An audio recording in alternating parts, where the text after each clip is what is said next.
And I'll send this to you via chat.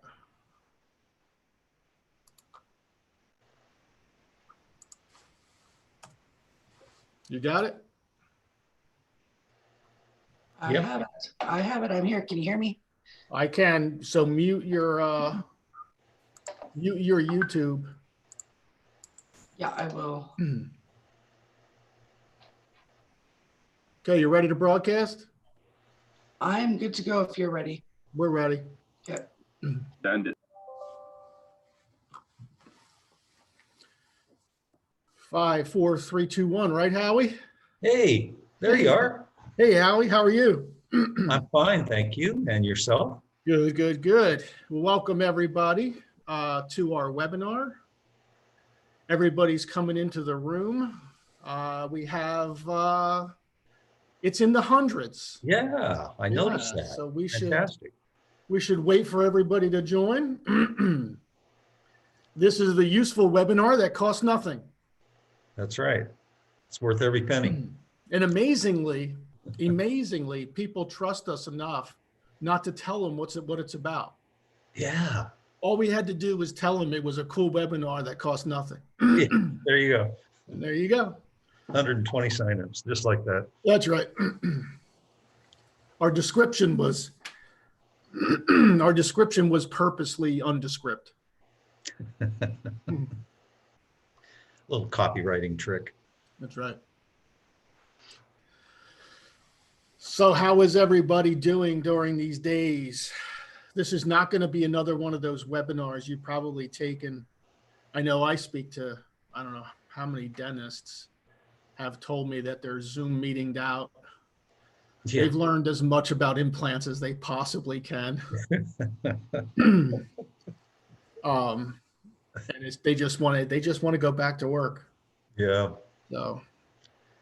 Well, that's starting to happen. I hear little rumors here and there. Yep. The state and that state over there, they're opening up. So.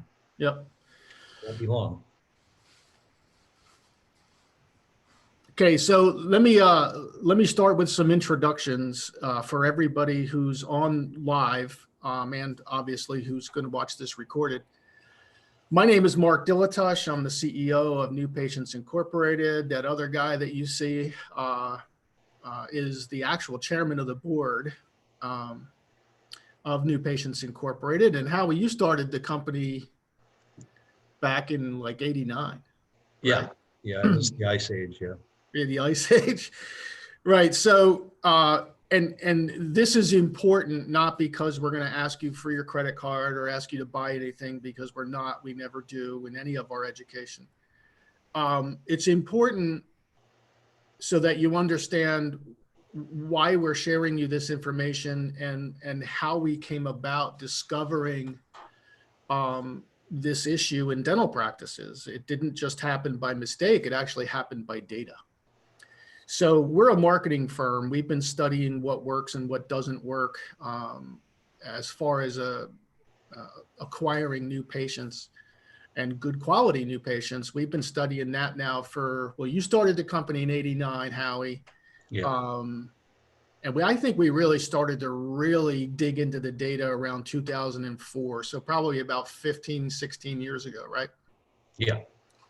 And then as the years went by, technology we invested in, testing, independent consumer research, a whole bunch of things that we invested money in.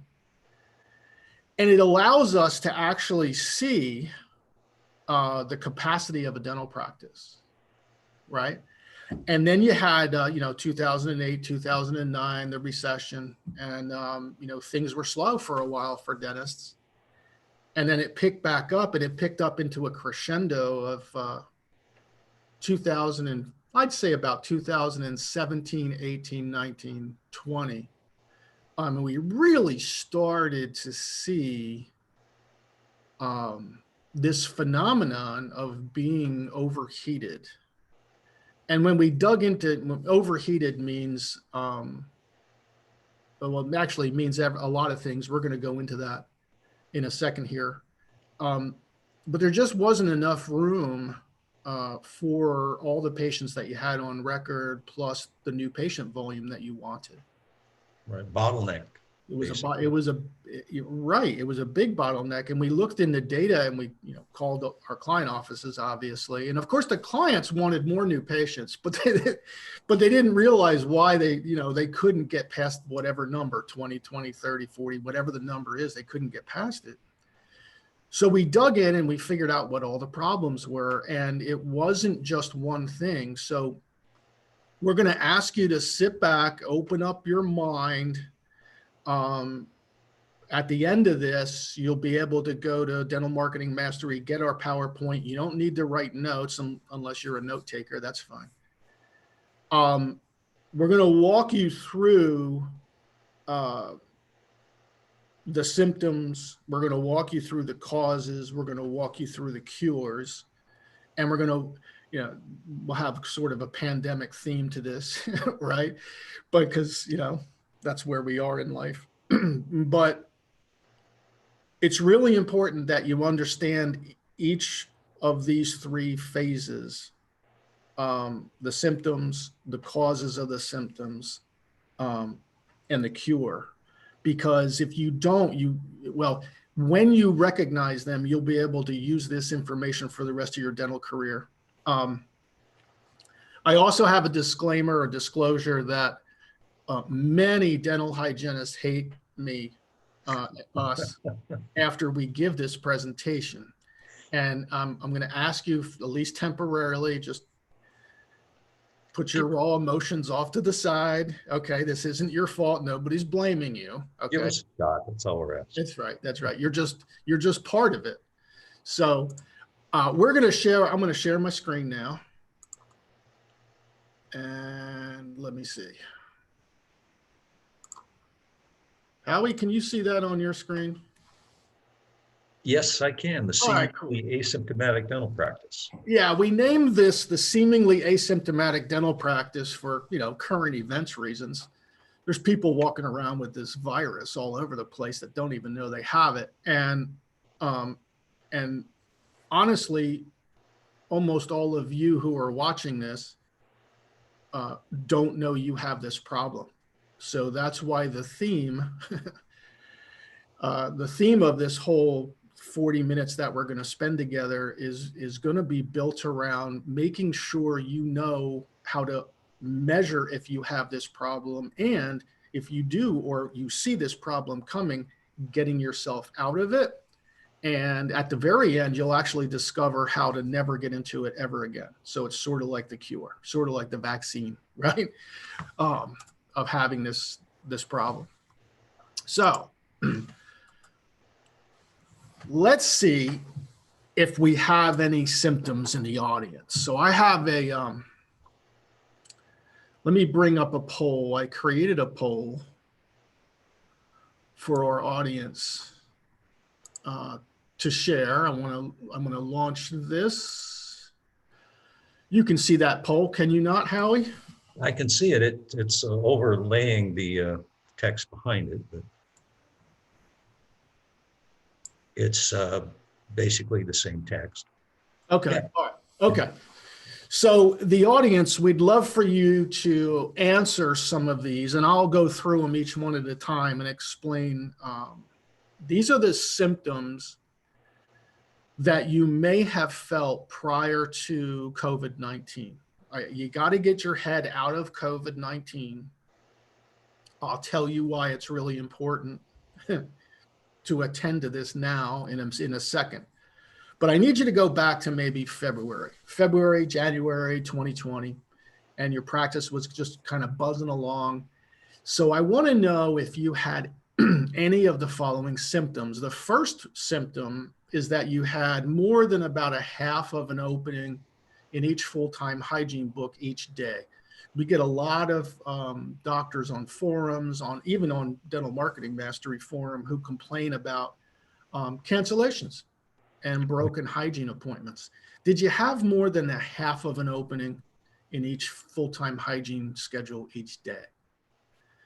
Oh, by the way, the poll, you can check off multiples. So it's not like which one did you have? You may have had 4 or 5 or all of them. So go ahead and mark off the poll, because this is going to be very telling.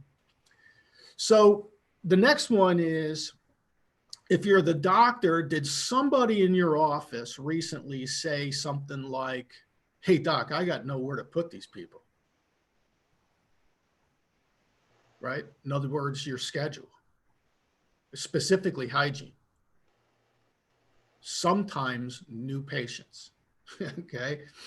Sometimes what happens is the doctor is concerned about new patient flow, goes to the front desk and says, hey, we're not getting as many new patients as we used to. Sometimes they'll actually blame it on the person at the front desk who's answering the phone about their phone skills. And they don't really know why these new patients aren't scheduling. Well, there's no room to put these people, okay? Yeah. Okay.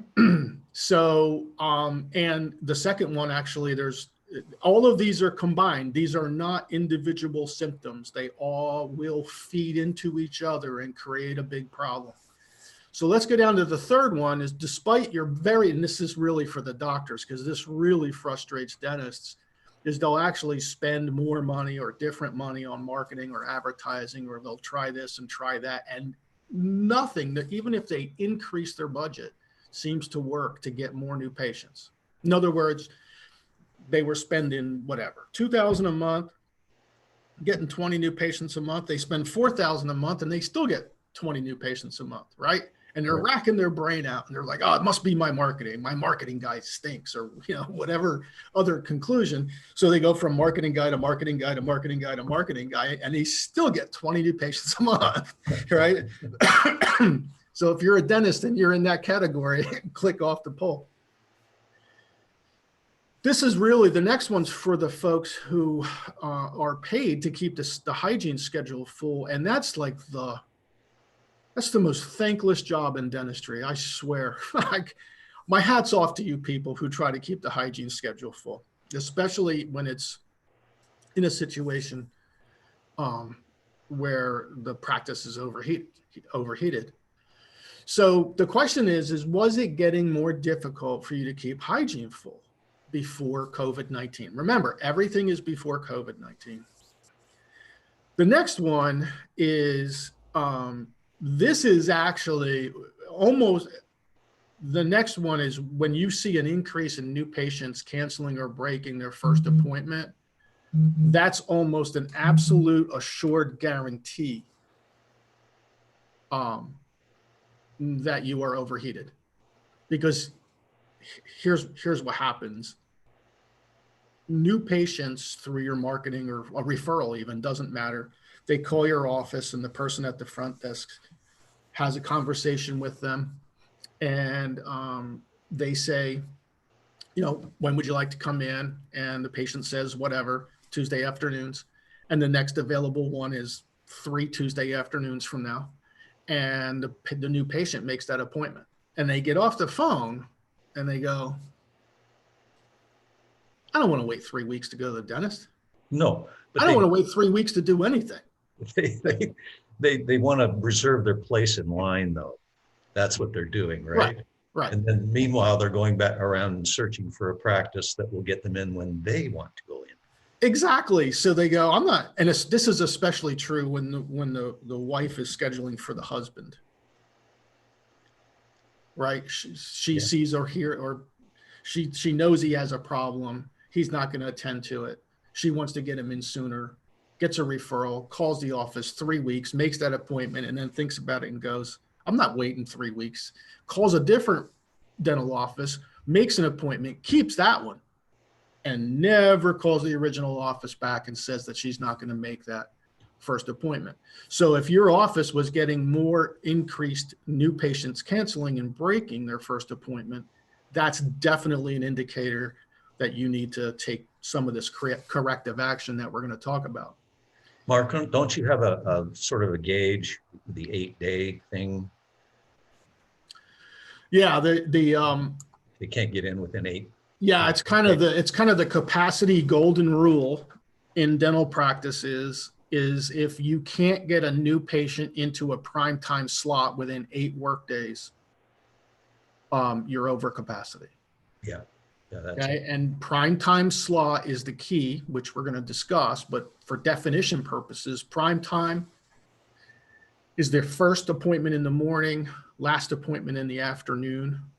And we're going to teach you how to measure how many of those you need to reserve for your newest patients moving forward. So I'm going to close this poll.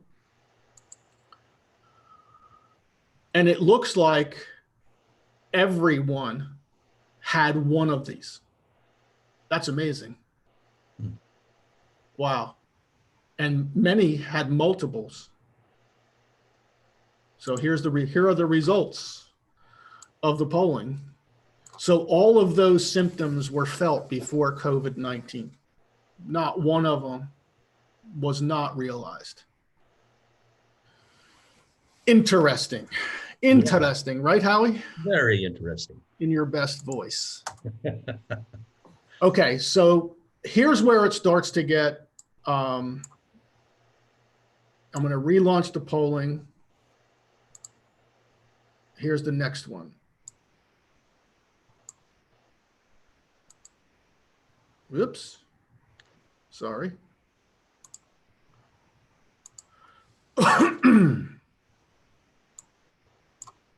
That's the last one. That's the last one. Yeah, I'll change the poll in a second. Okay. So what were the causes? What causes those things to happen? How did we get here? How did we get to having all of those symptoms? Well, pre-appointing nearly everyone for hygiene 6 months out for their professional cleaning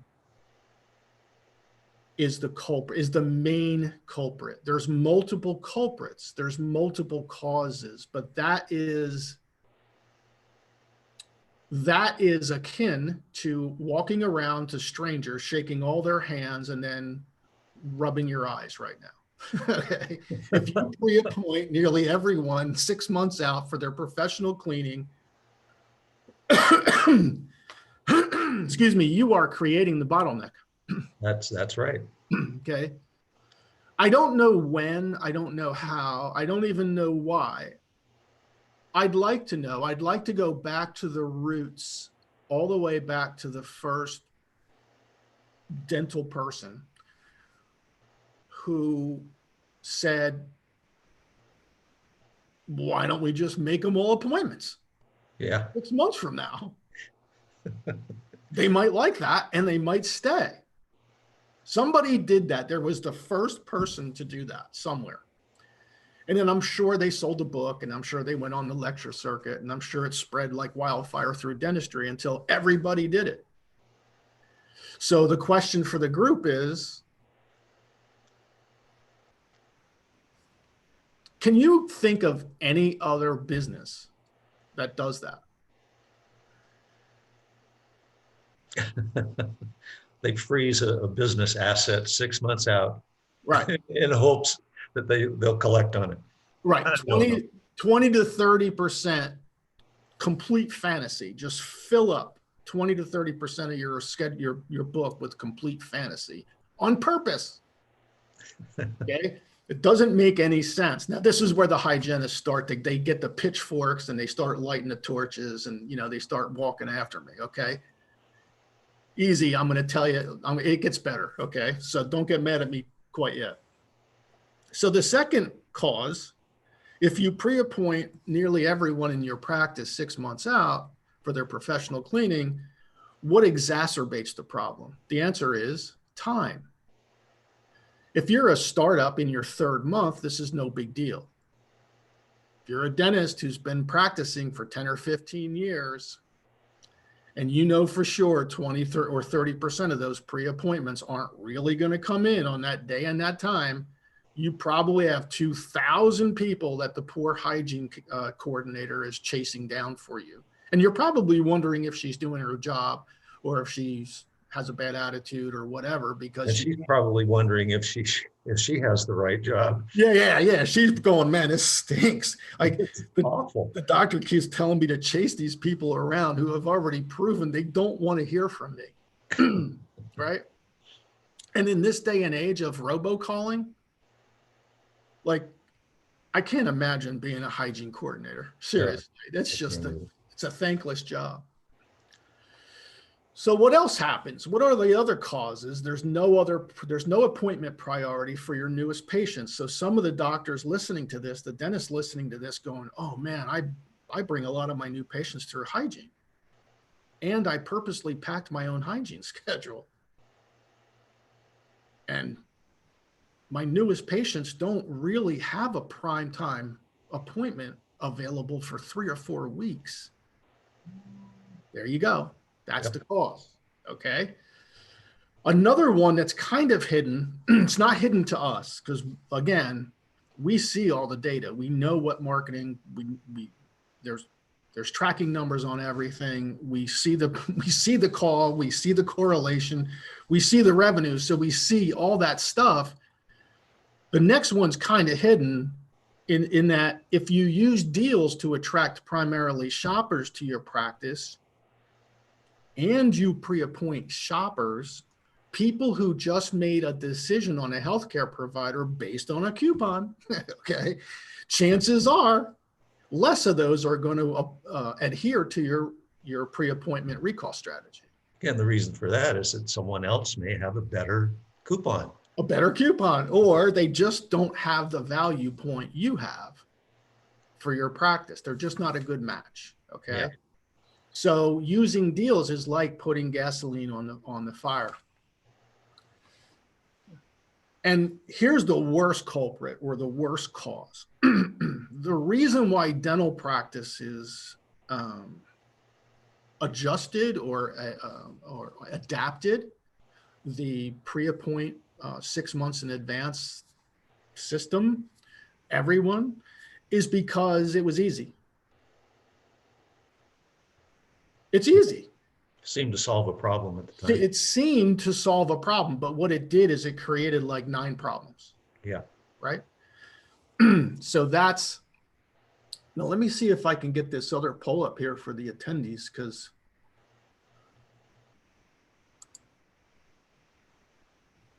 I'm wondering what the heck happened to it. Yeah, that's still the previous one. Oh, there, you just got rid of the previous one. No, here we go. All right. So here, can you see the new one? Not yet. Can you see it now? There we go. There you go. Okay. So these are the causes. Do you pre-appoint nearly everyone over 90 days, over 90% of your hygiene? Have you been pre-appointing for a long time? Do you bring new patients through hygiene or both hygiene and the dentist chair? Are marketing messages, are you using promotions in your marketing messages? And do you really, really, really, really, really like pre-appointing everyone? And do you hate Mark Dilatush right now? Okay, I know it's easy. You're just going to have it. Actually, not doing it is easy too. So it's not harder. It's just different.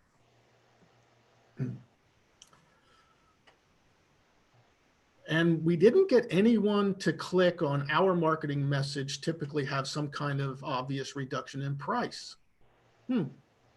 That's odd. Normally, so far, nobody says that they use discounts to get the phone to ring. Oh, we're getting chat messages that say we can only select one. Oh, they can only select one? Oh, okay, There's okay. something wrong with Then it. that's my bad, I guess, when I created the poll. Sorry. All right, I'll end the polling. We'll just go to the next slide because the rest of it is all the solutions. Yeah, that's fine. Okay. So let's go over to the next slide.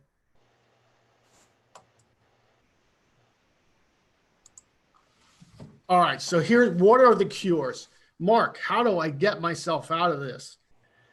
Now you know why this is the perfect time for this webinar, because if you look out into your schedule, you have more openings right now than you ever will. So you can actually template your schedule appropriately now. You haven't been to work for 6 weeks. I know you have this big list of people that you have to reschedule. But if you reschedule all your existing patients, into the future and you don't template for new patients, what's that going to do to your revenues in August, September, and October and November? Yeah, they're going to dive. If you fill your schedule with nothing but overdue people from the last 6 weeks, you're going to create another valley in your production and collection. The valley in production is going to happen immediately, and the valley in collection is going to happen August through October. And that's the main point of today. We're trying to stop you from. This is a great opportunity for you to go out and start templating your schedule. Because if you try to template a schedule in a real busy practice that pre-appoints like almost all of their hygiene patients, they can't find anywhere to template. They can't find anywhere to paint their schedule, okay? So let's go through this cure. So how do you figure out how many new patient appointments you need each month so that you can template or paint your schedule? Here's how you do it. And you can do this from home. All of this stuff right now you can do from home. You don't have, well, unless you can't connect to your computer set. You may have to go to the office to do some of this, but for the most part, you know, instead of watching Netflix for another 2 hours, you can actually sit down and make an improvement in your practice right now. So here's how you do it. You take the average new patients for the last 6 months. I'm going to define the last 6 months to be September 1st, 2019 through March 1st, 2020. Let's just use that as a 6 month. Don't even go into March because the COVID-19 thing already happened. So let's take a 6 month realistic look at how many new patients per month you received in those 6 months. Then divide that by 6. So let's just make an example. Let's say that you received 120 new patients in that 6 months and you divide that by 6. And you come up with 20 per month. 6 months times 20 per month is 120. Now you need to multiply that 20 per month times 120%. So what's 120% of 20? 24, right? Now you know what you need.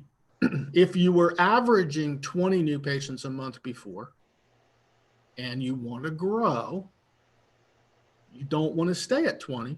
You don't want to be the frustrated dentist or dental team. You want to grow your new patient base. You can't just have 20. You had 20 before. Now you need 120% of your average. So using this as an example, I need 24 slots. Now you have to think, well, where do we bring hygiene? Do we bring them through, where do we bring in new patients? Do we bring them through hygiene? Do we bring them through the doctor's chair? And every dentist in the country, I bet you we could do a poll and we would have, it's like less filling tastes great, the beer commercial. Like we'd have half dentists say, you got to do it this way. We'd have half the dentists going, got to do it this way. We have like 5 dentists in the middle going, I don't care. I'll just do it however it makes sense.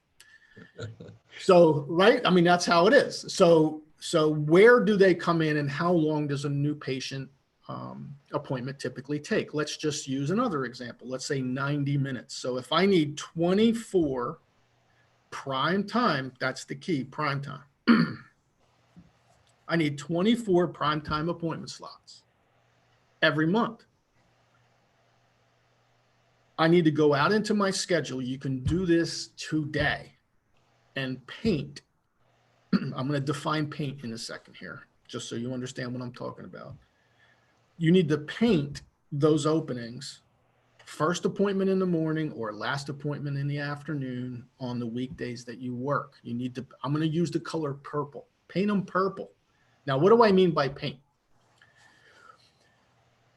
I use the word paint because practice management software uses different terminology to focus your attention on certain areas of the schedule.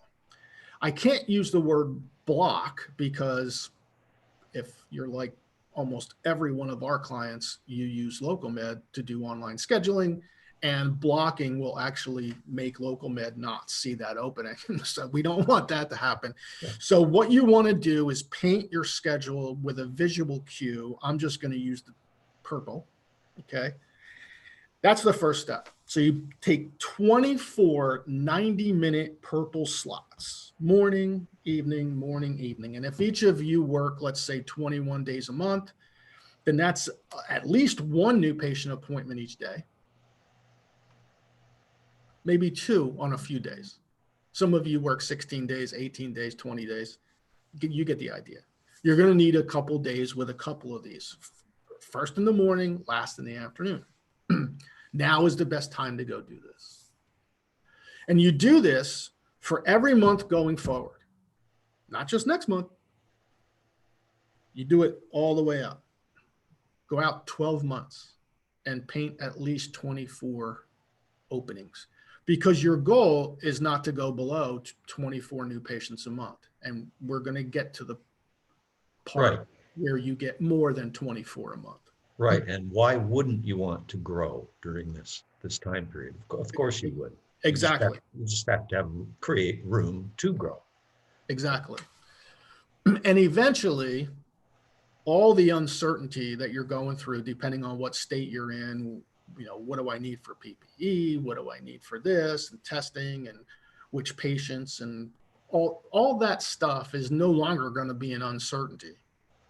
Can't tell you when. I mean, in some states, it'll be next month. In some states, it might not be till like July or August, right? Nobody knows the answer to those questions.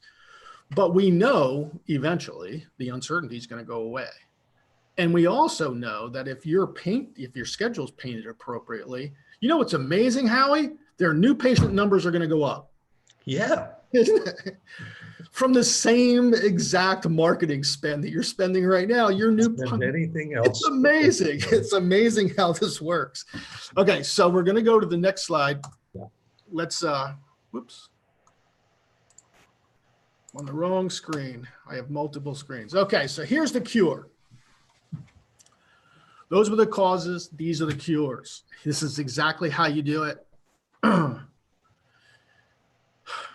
You're going to pre-appoint fewer hygiene patients.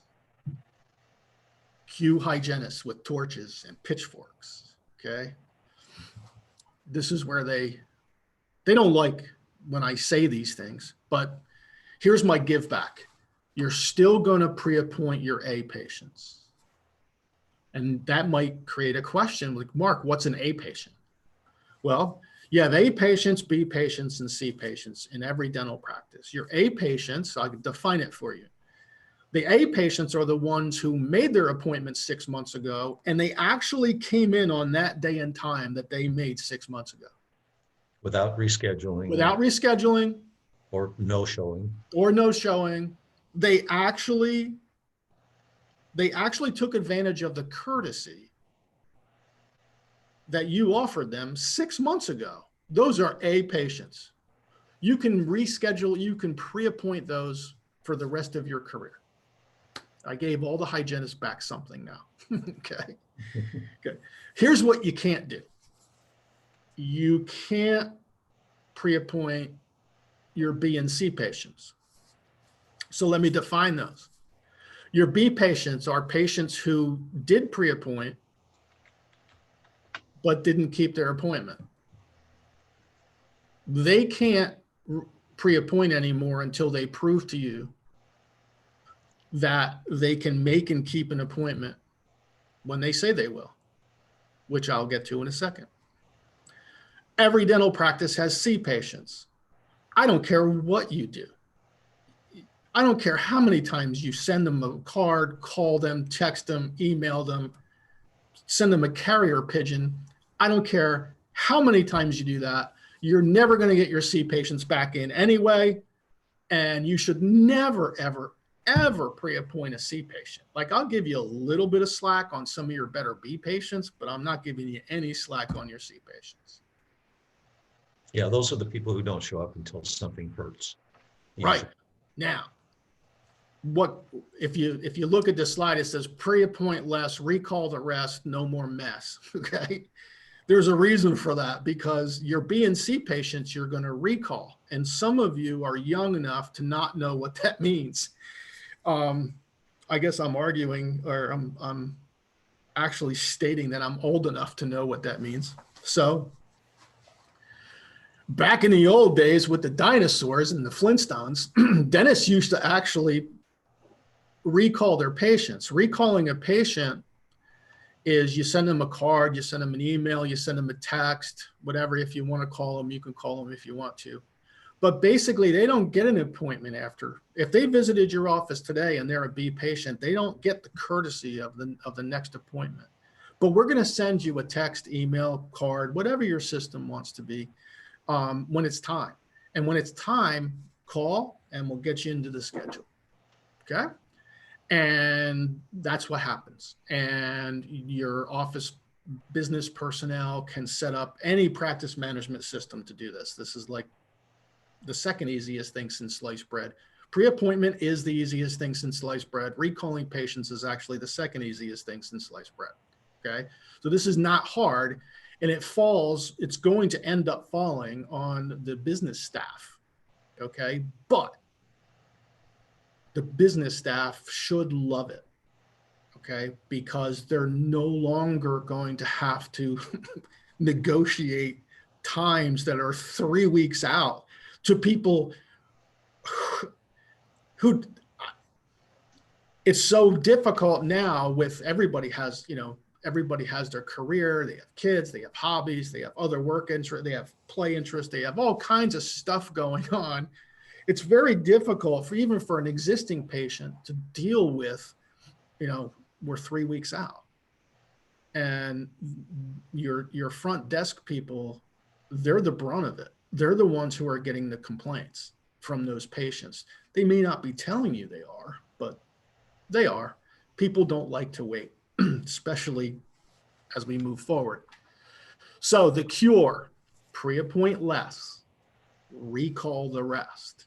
You can still pre-appoint your A patients, that's fine. But please recall the rest.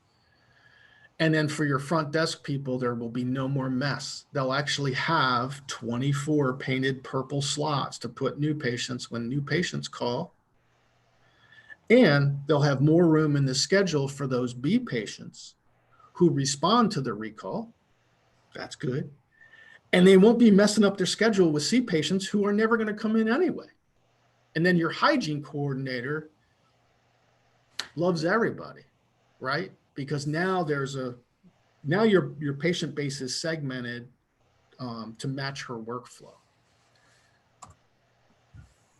So what's the outcome of all this?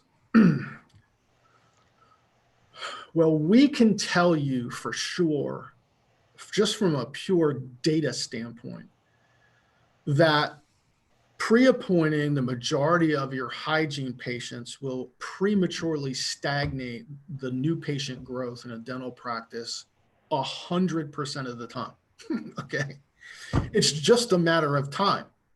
The only thing that will stop it from happening is if you're a brand new dentist with a brand new office and you only have 200 patients of record. If you're beyond that, this will happen to you at some point. You will start spending marketing dollars and getting less of a result because your schedule is artificially constricted. 8 workdays. That's your number. If you can't get me into your practice, I call your practice. I was referred by a friend. I'm not an emergency. I'm not in pain. I'd like to be a new patient in your office. I just moved to the area. And if your answer to me is, Tuesday mornings or Thursday afternoons, that's when it matches up with my work schedule. And you're looking at the book and you're going, Tuesday mornings and Thursday afternoons are the most, those are the most popular appointment times we have. Yeah, because you're putting all of your existing patients into the most popular appointment times. Of course you are. Okay. And you're pre-appointing them 6 months before. If you're saying that to yourself and you can't get me into your office within 8 workdays in a prime time slot, go spend some time on this project. Go paint. Remember, 120% of your average new patient number. Go paint that into your schedule from here out a year. And then you do that measurement every month, right? You just keep doing that measurement. And then like next month, if you need 26, you just add 2 to each month moving out. It's not hard. It actually only takes probably 20 minutes a month after it's initially set up. So what else can you expect as an outcome? You're going to get fewer hygiene cancellations. You know why? Because you only pre-appointed your A patients. That's it. Yeah. Right. And the B patients, the best B patients, the ones who want to become A patients again, if they call from the recall, your card, text, whatever, and they make their appointment and they keep the appointment at that date and time, the hygienist can offer them a courtesy again of being an A patient. That's fine. But as soon as a patient breaks that courtesy, they go down to a B patient again, right? It's easy. It's very easy to manage, very easy to understand, very easy to manage. Your hygiene costs are going to go down dramatically. And this is actually really dangerous if you're a fast growing dental office and you pre-appoint 100% of your hygiene patients, because your brain, your eyes will look at your book and you will see this just smashed schedule. And you're automatically say to yourself, I need more hygienists. And that's not reality. Reality is 30 to 40% of what you're looking at as a book is a pure fantasy. And somebody in your office you're going to have to spend money to have somebody in your office chase 30 or 40% of those patients around. Yeah, that costs money right there. That costs money too. And that's the lower administration cost. That's the next part of this slide, which is, wouldn't you rather have the hygiene coordinator like following up treatment plans or something, right? Instead of chasing around shoppers who you brought in 6 months ago, who probably have moved on to the next Groupon they get in their email. Like seriously, like let's delegate this to the personnel and let's get them on the highest value work. And the hygiene coordinators become happier because they can actually be successful at that. Yeah. Chasing around C patients it's not a recipe for a happy employee. It just It never has been. No. So let's go through some FAQs. Hey, Crystal, for everyone listening, we have Crystal Swan and Salah Khan on standby. They're actually looking at your questions. They're going to chime in with some other questions, but we anticipated quite a few. We've done these webinars in the past, actually live events in the past, and these are some of the most common questions. Like, what if a prime time slot is not taken by a new patient? And the scheduling coordinators in the audience are going, I just fill it. It's a prime time appointment. I can fill a prime time appointment with anybody next week. I fill it in with a new patient. The only question is when? Do you want to, like, 24 hours before that opening or 36 hours before the opening? Do you want to fill it? That's up to you. We're not dictating exactly what you're going to do in your practice, but every scheduling coordinator listening to this going, yeah, if you have a prime time slot to fill, I'll get it filled. Don't worry about that. It won't be open, right? It won't be an open slot. Yeah, right. Hey, Mark and Howie, we have actually 2 questions from the attendees. Yeah. The first question is, in the scenario in which a practice acquires 24 new patients a month, how many hygiene hours does the practice have, and what is the attrition rate? How many hours do they have? So I don't know how many hours they have. If each appointment is 90 minutes and you need 24, then you'd need about 36 hygiene hours to handle just your new patients. And what was the second question, Sal? What is the attrition rate? Everybody's attrition rate is different. Yeah. Yeah, everybody's is. The attrition rate here with this system will actually, what you're doing here is you're spending time and energy and money with the people who have proven to you value your services, and you're not spending the time, energy, money, and you're not allowing the people that don't value your services to clog your schedule Right. for potential new patients who will value your services. That's what this whole thing is about. Yeah. Our hygienists schedule the next hygiene visit from the treatment rooms. How do I get them to comply with the painted primetime openings? This is where the hygienists actually storm the castle and start beating on me. So here's my answer to this. This is going to sound like a funny answer, but it's actually been done and it's been quite effective. You go to Costco and they have these cheese doodles, like the big round cheese doodles, in these big plastic like tubs.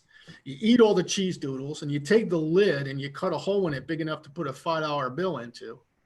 Screw the lid back down, put that in your break room. And every time a hygienist puts a existing patient into one of those purple slots, she's got to put $5 in that jar. You'll get one $5 bill, maybe two, and then everybody will become compliant. So that may sound like a smart ass answer, but it works. It is sort of smart ass, but it's a workable smart ass. Okay, yeah, it definitely works. And they'll come up with excuses. Oh, but she's old, and oh, but her husband died, and all this other stuff. It's fine. You can pre-appoint them into a different spot. Yeah. Just don't go into the purple zone. Those are reserved for your newest patients. Hey, Mark. Yep. We have another question from an attendee. A concern is, what about, they're worried about losing track of a patient if they don't pre-appoint. How do you recommend they deal with that? Every practice management software can go right now and just see if this exists in their practice management software. Go run a recall. This would be a great exercise for everybody, actually. Go run a recall for January 1st, 2019 to January 1st, 2020. A recall list. And look at how many patients are on it. Those patients used to fill up your schedule. That's how you track them. You run reports, you run recall, you send them text, you send them emails, and then pretty soon they're just inactive. You've exhausted everything that you can do. So run a recall list. And I would encourage everybody listening to this, go run one for last year and look at how many patients are on it. And then think to yourself, wow, that's a lot of overdue hygiene patients. And then think to yourself, my God, they were actually in my schedule. Right. Right. And then you say, my God, I'm paying Amy to follow up on all these people. Right. Then you'll get it. You'll actually see what I see, or what we see.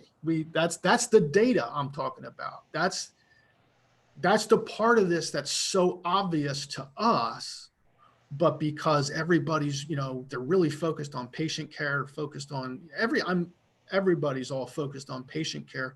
You have to kind of step back and just look at the data. And when you look at yours, you'll go, whoa, yeah, there's a lot of people on this list. Yeah, they were in your schedule. And that's what this whole thing is about. So what do you mean by recalling our B and C patients? If you have Smile Reminder, Demand Force, Lighthouse, insert third-party software name, all of them can send emails to your overdue, your recall patients. You can send postcards, the regular old Daffy Duck and Mickey Mouse postcards, right? Time for your next cleaning. You can send anything however you could run a list and call them if you want. We're not dictating how you recall. If it were my office, I can give you a general guideline. 2 weeks before, I would run recall every week. I would run recall, and when I say run recall, it's just a report. That's all it is. It's not hard. You should go run a list of patients who are due 2 weeks from now for that week for hygiene, and you might be like 12 people on it. Okay, I'm going to email all 12 of those people this email. time to schedule your next professional cleaning. Then I'm going to text the people for the week before, because I already emailed them last week. So I'm going to send them a text. They didn't respond to my email, so I'm going to send them a text. And then at some point, I'm just going to take all my overdue patients, all of them, all the ones that it's like a funnel. It's like a sales funnel. You have a bunch of people in this funnel, and when you email them, a certain number are going to make an appointment, and that leaves a bunch of people in the funnel. And when you text them, a certain number of people are going to make an appointment, and that leaves people in the funnel. And at the very bottom, what do you want to do? You want to call them? You want to send them a postcard? Whatever you'd like to do. That's up to you guys to set up, however you want your recall protocol to be. I would do as much electronically as I could, and probably as a last ditch effort, I might postcard all of my like when you run your list for all of last year, I might send them a postcard. Right? You've already tried to recall them. You already made an appointment for them. They already didn't respond. Somebody in your office either is or isn't following up with them anyway, and they still haven't been in, and they've been overdue for at least 3 or 4 months. So that's what recall is.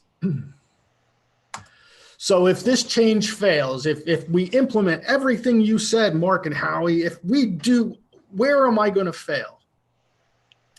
It'll be compliance. It'll be, and in my experience, someone in the business office, well, the doctor has to speak up. The doctor has to take control of this, right? Because the practice is being damaged by this. It's kind of obvious, right? So the doctor has to say, we need to fix this. Fixing it normally falls on the business team. But see, the business team is motivated to get it fixed too, because they're the ones who are constantly on the phone with these patients trying to negotiate an appointment time that's so far away, and hearing the frustration on the patient's end. And so they're motivated to change this. So as long as the doctor's motivated and says, we need to fix this, it's going to fall on the business team. The business team, by the way, if you all want this PowerPoint just to follow the steps, you can have the PowerPoint. We'll just email it to you. So business team, once the business team gets it and they start implementing it, and they paint 24 slots out each month, and it starts working, and they're not following up with the lady who came in on the $19 exam special 6 months ago, and they're like, well, that's cool. and they have their recall protocol. In other words, email, text, postcard, whatever your protocol is. And they realize that only takes like, I don't know, 10 minutes a week, maybe 15 minutes a week. Once they have that down, then they'll normally keep everyone else compliant. And the fallback is that big jar with the slot in the top for the $5 bills. Okay, that applies to everybody, by the way. I'm not just picking on the hygienists, all right? That applies, even if the doctor makes an appointment in a purple spot, even whatever, he got to put $5, or she has to put $5 in the jar, right? The business staff does it, they got to put $5 in the jar. So the jar will actually keep everybody compliant. The question is are you willing to implement the jar? That's the only remaining question. Hey, excuse me, Mark. Yeah. There's a bit of a clarification on one of our previous questions. Yep. One of the attendees is asking, the question was, how many hygiene hours per week do you believe a practice must have to accommodate 6 new patients per week? What part of the 90-minute new patient appointment is scheduled in hygiene? Wow. Okay. So that goes back to my original statement, whereas you take 50% of the dentists, put them on the left, they'll say they all have to go into the dentist chair. 50% is in the hygiene chair. And now you're asking me to judge how much time should a new patient spend in either chair. I'm going to say that 90 minutes, you're probably average. I got a lot of dentists who try to get them in for 2 hours or 2.5 hours. I think that's kind of like water torture for a new patient.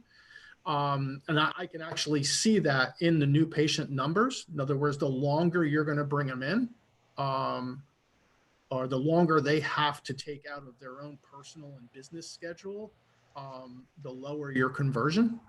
So my sweet spot is 90 minutes. And my overriding theory with new patients, not even a theory, my overriding advice with new patients is new patients, this is more than an opinion, but, and this probably won't be a popular opinion among dentists, but most new patients, what they want, this isn't about you, this is about what they want. When they come into your office the first time, they want to rub their tongue in the back of their teeth and fill the gaps again. They want their teeth cleaned. Okay. And I use the analogy like, what's the name of that oil change place? Speedy Lube. Speedy Lube, whatever, Jiffy Lube, right? So I take my truck into Jiffy Lube and I say, hey, dude, I need an oil change. And the guy goes, all right. And he goes in and he goes, well, I can't do an oil change, but you have, your windshield wipers need to be replaced, your air filter, your cabin filter, and your tires all need to be rotated. And then I can do, your oil change. Okay. I'm not going to Jiffy Lube anymore. Okay. And I know there's a million reasons why clinically. I know there's multiple camps. Bring them through hygiene, bring them through dental chairs, bring them through either. Mark is in the get them in category. Okay. So and be flexible category. Okay. So if a patient calls and says, hi, I just moved to the area, I haven't been to the dentist for a year, I want to get my teeth cleaned, I'm going to bring them through hygiene. If a patient calls and says, yeah, my friend Joan, Dr. Smith just did a whole bunch of her work, her teeth look fabulous, I want to see if I'm a candidate for whatever, I'm sending them to the doctor's chair. Okay. So for me, it depends on what was asked at the time of the appointment is where I put them. I don't think you're ever going to have a practice where you don't have someone who asks for a cleaning. And I don't think you're ever going to have a practice where all people just ask for cleanings. I think you're going to be flexible and be able to put them in either schedule. Sal and Crystal? Yes, sir. Anything else from out there? A funny question. Who gets the money in the jar? I see that. Who gets the money in the jar? That's a great question. We do. Yeah. You know It's what? our idea. I honestly don't have an answer. Yeah, we do. Yeah, Howie and Mark get it. I honestly don't have an answer to that question because I think they just have pizza or something, or they put it in for their Christmas party or something like that. I mean, in good cohesive teams who are in it for the whole, like who are in it for the whole practice, if you just show them this information and get them to think and stop being emotional about it, they'll get it eventually. They'll be like, yeah, you're right. Pre-appointing him is actually hurting the business. Yeah, it hurts everyone on the team. Sal's one of those. Hey, Sal, can you come back on and just tell your story about the type of dental patient you are? I'm the one that never adheres to their recall appointment. Right. I literally fought with my dentist for 2 years to tell them, please stop doing this. Right. And after 2 years, my dentist finally got the hit and was like, you're on to something, Sal. Yeah. It's so good question though. Anybody else have any other questions for us? I do have an announcement. Actually, so a couple of announcements. Our next webinar is going to be in 2 weeks. It too is going to be on Wednesday at noon Eastern time, 9 a.m. Pacific time. And the topic is going to be titled somewhat, I'm not sure exactly what the title is going to be, but it's going to be, here's why your Google ads are getting their butt kicked. Okay. So we're going to go through Google advertising as a dentist. And we're not going to get real deep into the weeds because you can get ridiculously deep into the technical weeds when you're dealing with Google ads. And we're going to take you just far enough to understand why yours might not be doing as well as you think they should. And we're going to give you the steps that are necessary. None of these steps, you can't skip any of these steps. These are all necessary steps to get a better result from Google ads. And Google ads are going to be pretty popular here coming up because a lot of my phone just heard me say Google. Google ads are going to be really popular coming up because there's a lot of emergency treatment out there that's untreated right now. So a lot of dentists are going to be using Google ads for emergencies to, fill up their schedule. So that's announcement number one. The next webinar, same Wednesday, noon Eastern, 9 Pacific. When you get done this webinar, when you click out of this webinar, it's going to take you back to our education page, our learning center. And in our learning center, we just added access to all of our guides, all of our, or not all of our books, but Unlimited New Patients Volume 3 in audio format. That guy you see who's not talking, Howie, did audio voiceovers for all of our guides and all of our books. Listening to Howie is it's just so calming when you listen to him. So he did a phenomenal job. So, and the guide that goes along with this webinar is either called Pre-Appointing All Your Hygiene is Bad. Download the guide. You'll be able to read everything, or probably even more than what we covered in this webinar. Yeah. Or it's called 4 zero cost ways to improve your marketing. I'm not sure which title we have up there, but Yeah, it's the zero cost one. It's the same guide. So yeah, you can read it, or you can listen to Howie talk to you while you're on the trip. While you're trying to go to sleep. That's right. Hey, Crystal and Sal, any more remaining questions? Yep, we have another 2 questions. Okay. The first one is, how do you explain to the patient who's expecting to pre-appoint that they can't without making them feel insulted? Well, no, that's a courtesy that we offer many of our patients. Those patients that make their appointment 6 months in advance, keep their 6-month appointments. I can qualify you for that next time. All you have to do is we're going to send you an email or a text, whatever your recall protocol is. And when you get that, make your appointment and keep that one, and we'll move you back into that courtesy. Yeah. Fabulous. The second question is, for patients who put off their appointments now due to COVID-19, and by the time they get back in it has been 3 to 5 months past the original recall, what type of cleaning or protocol should we use? That's you. That's a clinical. I'm not a dentist. Yeah. I should have a little piece of paper. Not a dentist. That's a clinical decision. Yeah, that's a clinical decision on the dentist and the hygienist part. We wouldn't even pretend to be able to guide you with that answer. All right. Are we good? Have we taken enough time? Yeah, I think we're good. I think we're Okay. good. Well, We're gonna record this on the cloud, and then we're gonna make it available. One other thing that we would ask is we'll send the attendees the recording of this, and if you'll share that with a dental friend, that's fine. That's pretty much all we ask. We do have Dental Marketing Mastery Facebook group. So if you're not already a part of that, you might want to go and ask to be admitted, because that's where we take this education and we mix it with a bunch of dentists and a bunch of hygienists and a bunch of business people in dental offices and assistants. And we continue the conversation with a lot of these what ifs. So Dental Marketing Mastery, just do a search for it on Facebook and you'll be there.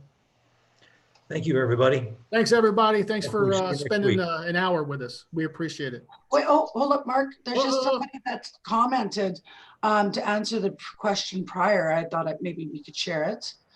Another attendee said for the cleaning or protocol, what should they do? Their response was to make the usual appointment, and if more time is needed, this attendee would schedule a second visit for now. Okay. Yeah, So- that's Laura. That's Laura. Laura's a consultant. Right. Oh, Yeah. I didn't know. Yeah, I can see her. I'm not sure if the attendees can see the questions and answers. I believe they can, so. Yeah. Laura just said thank you. Yeah. You're welcome, Laura. You're Thank you. Yeah. Glad to have Thanks, you out guys. there. Bye-bye.